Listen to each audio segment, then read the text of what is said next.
Akkam jirtu qaqqaaliin uummanni Oromoo bakka jirtanitti nagaan koo isinaa qabachaa ayilata albataadhaa YouTube elitu teekirraa. Egaan guyyaa irraa kanas viidiyoo biraatiin walitti deebinee jirra.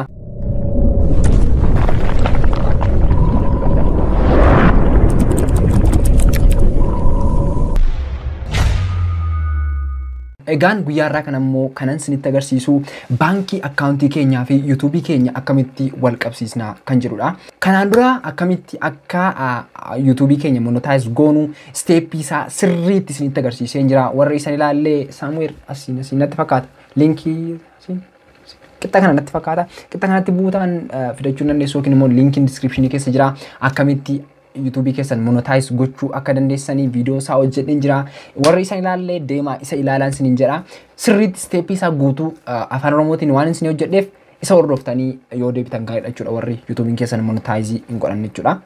Egaan guyyaa irraa kanammoo kan isinitti agarsiisu YouTube keessan erga monetize ta'e booda gaafa bultii 11 akka warra faranjiitti jechuudha. Ji'oota keessatti jechuudha. Gaafa bultii 11 booda birriin keessan ol darbaa. Erga ol darbee booda immoo doolaara 10 ol gaafa ta'u ofii isaaniitii akka sisteema isin itti baankii keessan irratti aad godhatan isinitti agarsiisu yookiin immoo isinitti kennu jechuudha. Isan isinitti agarsiisa. Adsense tokko doolaara 100 maximum isaa tokko immoo yuuroodhaan lakkaa yuuroo 70.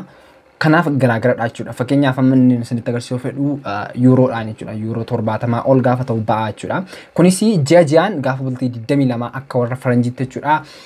Akkaawuntii keessan irratti kallattiidhaan gara baankii keessanitti isiniif galchaa jechuudha. Kanaaf amma sisteemii isin ittiin baankii keessanitti hidhatan isinitti agarsiisa. Amma dhumaatti immoo hordofuu hin dagatinaan isiniin jedha. Egaa utuu gara sanatti hin darbiin dura kan isin barbaachisu akkaawuntii baankiidha jechuudha. Ammanii asumaan jajjabeessuudhaaf jecha cooperative baankii yookiin immoo baankii gamtaa Oromiyaa tiin isinitti agarsiisaa jechuudha. Isa irra galchachuu dandeessu. Egaan kanaaf kan isin barbaachisu immoo Swift code isaadha. Swift code isaa deemtanii isin ofii keessaniiti jechuudha. Baankii sanaati Swift code keessan meeqadha kan jedhu isaan irraa gaafattanii bartu jechuudha. Kana booda isaan Swift code isaa isinitti himuu fakkeenyaaf Swift code kan Swift code kan cooperative baankii ofii isaaniitti barreessanii alaataniiru kunoo as bukkeetti akka argatanii kunoo iddoo kanatti jechuudha. CBORETA dha. As bukkeetti akka agartan jechuudha. Ishee kana jechuudha kan isin barbaachisu. Ishee kana isaan irraati baankii kamirraa yoo gaafattan yookiin immoo online irra galtanii yoo ilaaltan ishee kana ofii keessaniitti baruu dandeessu jechuudha. Kanaaf amma gara kompiitaraatti deemnee akkamitti immoo kompiitara irratti immoo akkaawuntii keenya kana baankii keenyatti dhaqnee hidhachuu dandeenya kan jedhu immoo isinitti agarsiisa jechuudha.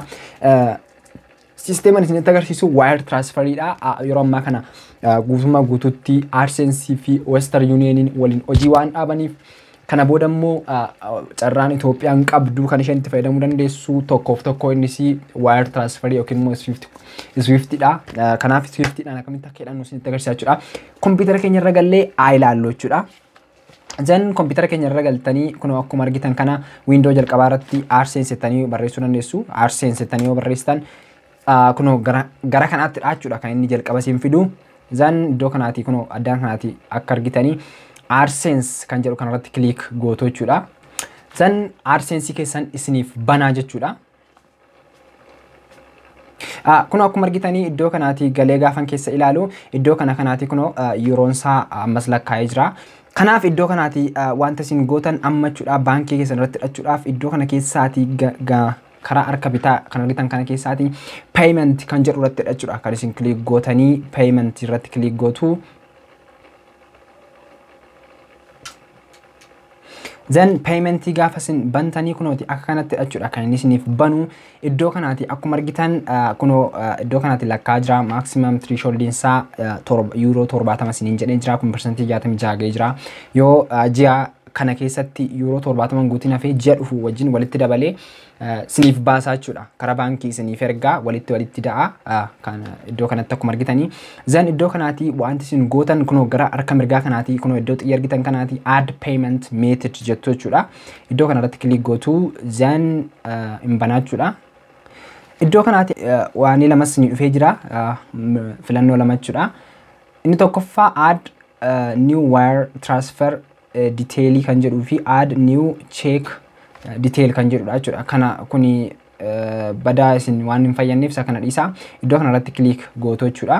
Then kunoo akka keessa galtaniin kunoo kanadha jechuudha kan inni isiniif iddoo kanatti kan inni isin gaafataa jiru name on bank account kan jedhudha. Name on bank account maqaa keessan jechuudha kan isin guutanii iddoo kanatti fakkeenyaaf lataa labataa zan gochuu lataa labataa gochuu jechuudha. Akka maqaa keessan baankii irra jirutti jechuudha kan isin guutanii. Bank name iddoo kanatti Cooperative Bank of Oromiyaa jechuudha. Iddoo kana jira la maqaan isaa guutuun isaa qubee isaa tun dogoggoriin irratti gashuu qabdu. Cooperative Bank of Oromiyaa kan jedhu jechuudha. Iddoo kana ta'e kun akkuma argitanii iddoo kana jira Cooperative Bank of Oromiyaa jettanii guutu jechuudha. Zanin guunnaa jechuudha amma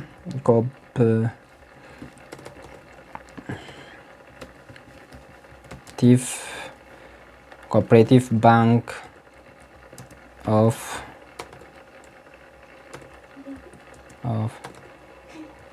Oromia. Cooperative Bank of Oromia tani barbaachisaa ta'ennan isa mallattoo irra jiru S.C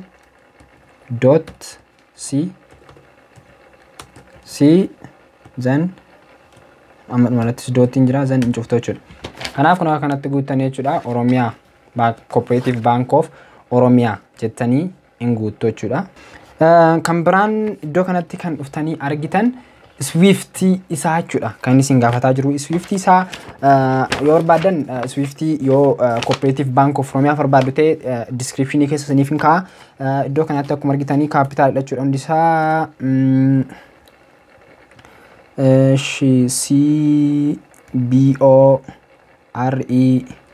CBORETA iddoo kanatti guuttu jechuudha. CBORETA kunoota jechuudha.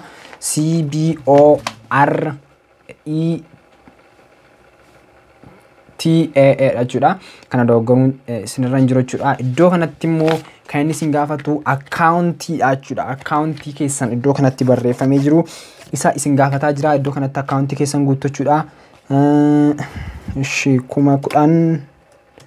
Kuma kudhan dogoggoruu hin qabdanii maqaa keessanis accountii keessanis dogoggoruu hin qabdanii.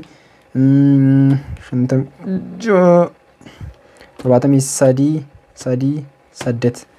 iddoo kanatti akkuma argitanii guuteen jira. Kana erga guutanii booda iddoo kanattis irra deebitanii guuttu jechuudha. Copy paste akka hin goone iddoo kanatti jechuudha. Maaliif gubbaarratti dogoggortanii gajalaarratti gubbaarratti dogoggortanii ammas gajalaarratti dogoggortu jechuudha. Akkas jechuun accountii nama biraatti erguu danda'a. Kanaaf gajalaatti ammas irra deebaatii isuma sana guutaa harkaan guutaa malee copy paste hin godhina. Zan 86 56 73 jechuudha. Kun akkuma argitanii iddoo kanatti akka kana guutamee jira jechuudha. Kun amma akka kanatti guutee jira. Zan waan tokko wanta ambiraas hin gaafatu erga kanas guutanii erga kanas guutaniiti amma wanti hin gootanii waan tokko hin jiru jechuudha. Finishiidha dhumeera. Kanaaf gadi buutanii ishee kana maark ta'uu ishee hin irraanfatiin iddoo kanatti jechuudha. Zan erga kana akka kanatti gootaniiti primary isiniif ta'a jechuudha. Waan inni keessanii meetodiin ammaa kuni. Zan erga kana hundumaa check gootaniiti irra deebitanii maqaan keessan dogoggora ta'uu hin qabu. Akka iddoo kanarratti guutametti guutuun qaba. Waan kana jechuudha. Zan erga kana hundumaa guutaniiti gootanii erga akkasitti guutanii fixxaniiti booda iddoo kanatti ishee kana check godhatanii dhumarratti maal jettu save jettu jechuudha. Kana booda dhumeera accountii keessan jeejiyaan guyyaa guyyaan kana booda yoo doolaarri keessan yookiin immoo yuuroon keessan jeejiyaan guutee baankii irratti yookiin immoo accountii keessan isa qabdan irratti jeejiyaan isiniif ergaa jechuudha. Haala kanaatiin guuttachuu hin dandeessu accountii baankii keessanii YouTube keessan irratti hidhachuu hin dandeessu hin jedha. Baay'een isin galateeffadhaa na hordofuu keessaniif hordoftoota koo. Subscribe gochuu hin dagatinaan isin jedha. Yeroo jalqabaatiif gara YouTube koo kan dhuftanii. Egaan yoo ofii keessaniiti accountii YouTube hin qabdan ta'ellee namoota bira akka ga'uuf Facebook keessaniin, WhatsApp keessaniin kallattii garaagaraatiin waan qabdaniin ijoolleedhaaf share gochuu hin dagatinaan isin jedha. Baay'een isin galateeffadhaa naaf jiraadha.